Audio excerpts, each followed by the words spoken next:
ووصل الدولي المغربي يوسف النصيري التألق ديالو مع فينربخشة في الدوري التركي من بعد ما سجل هدف جديد مباشرة بعد ما دخل كبديل في الماتش اللي سال بالفوز ديالو فريق ديالو على ريزي سبور ب5 ديال الأهداف مقابل 2 في إطار الجولة 13 من البطولة.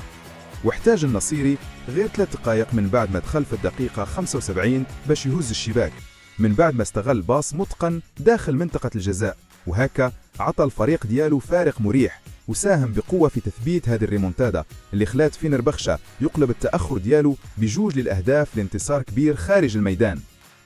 وبهذا الهدف رفع النصيري الرصيد ديالو ل7 ديال الأهداف في الدوري التركي هذا الموسم من أصل 13 ديال المشاركات مع الفريق ديالو في السوبر ليج، منها 9 الماتشات بداهم كأساسي و4 دخل فيهم كبديل، والشي اللي كيبين النجاعة الهجومية ديالو والحضور ديالو الدائم قدام المرمى.